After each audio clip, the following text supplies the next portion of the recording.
Hi there Aquarius, thank you for joining me for your year 2015 forecast.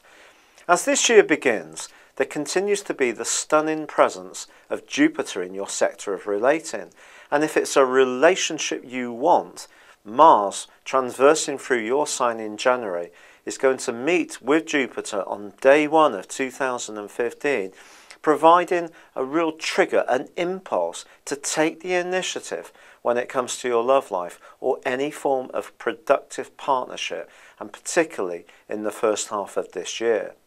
But it's also true that Saturn, the planet of structure, moves signs just at the end of 2014, moving out of the part of your scope to do with the way you knit in with the world at large, and moving into your sector of future, destination, and in other words, your goals and aspirations.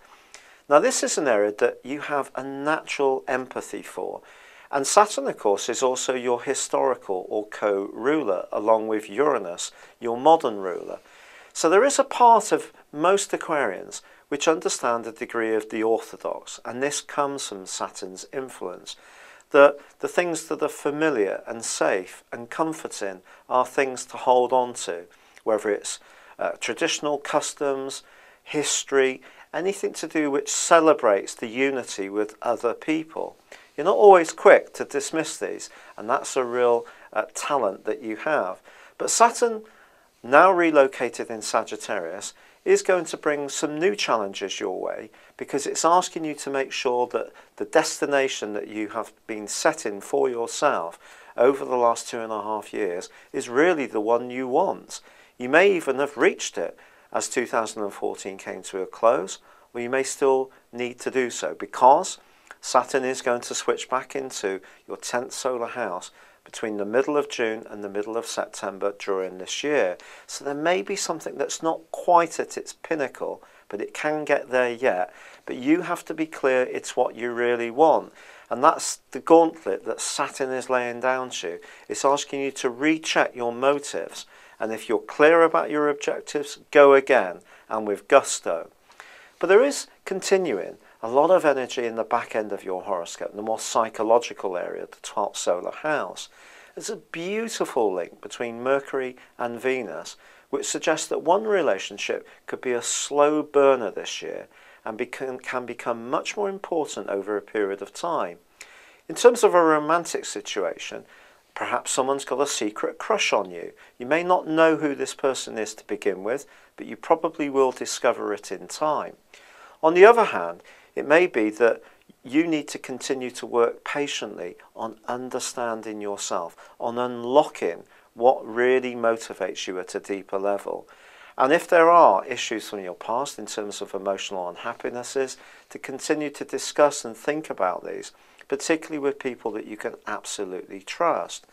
But there is also a more challenging link between Pluto and your other modern co-ruler of Uranus. Now this has been going on for the last 3 years, off and on.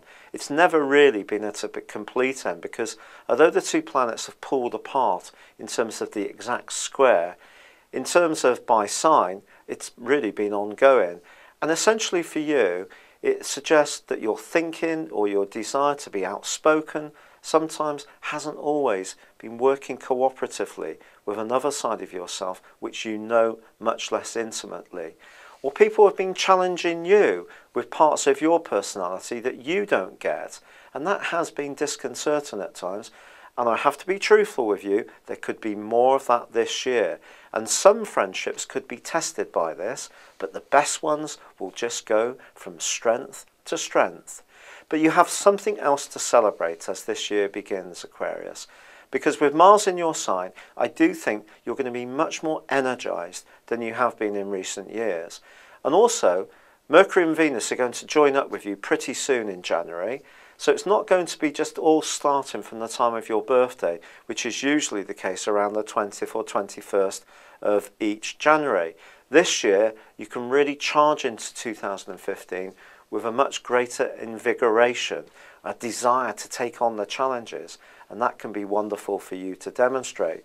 With a solar eclipse on the 20th, you can also be showing people that you know a little bit about marshalling your resources effectively. But Equally, because it knits into a lunar eclipse on the 4th of April in an expansive part of your scope, there could be a tendency to splash cash almost in an impulsive way. And if you do find yourself itching to spend money on a major purchase around that time, try to slam the brakes on and wait a bit longer. Now, Jupiter is going to start to go forwards from the 8th of April. And if you've been waiting for some evidence about how your relationships can improve, well, it can start to show itself from then.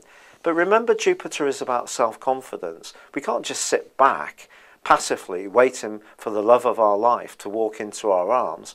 We have to take the steps to reach out. And because you can be a bit diffident about intimacy, sometimes you think you want it, but at other times you're much happier with a group of people or being friends. But if you do have a yearning deep within you for that closer bond, go for it, because this year can be truly significant. Now, by the middle of June, this sees Saturn switch back into your sector of work, of attainment of status, and also of success. And there may be something you just need to push a little bit harder to get to the finishing line. But if you can show the commitment and the desire, there's every chance you will achieve an incredibly big goal. And then Jupiter moves on the 11th of August into your sector of long-term finances, and that could trigger an improvement in your financial situation as well. If you've been waiting to make some home improvements or perhaps move to somewhere bigger and better, this can also be a good luck omen for you.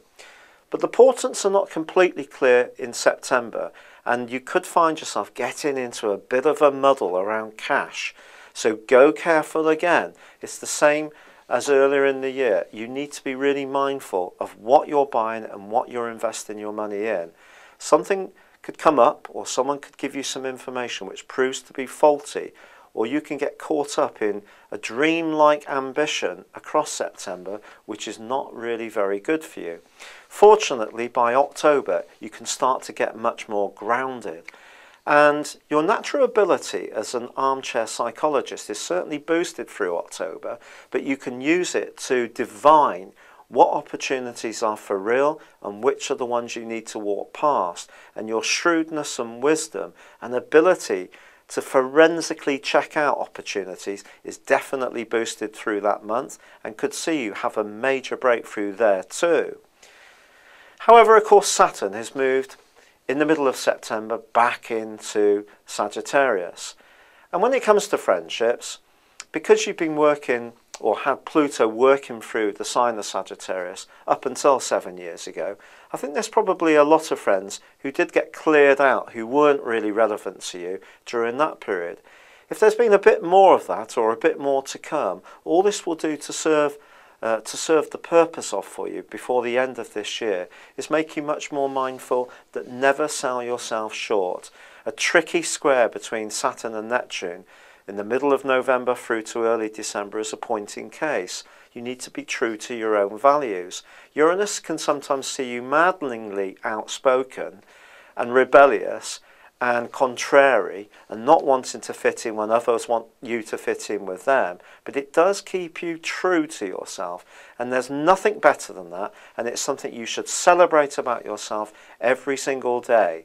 But if you are looking for greater intimacy in your situation, Jupiter's move in the second half of this year can certainly stoke the flame of passion, and it can be an exciting time for relationships this year.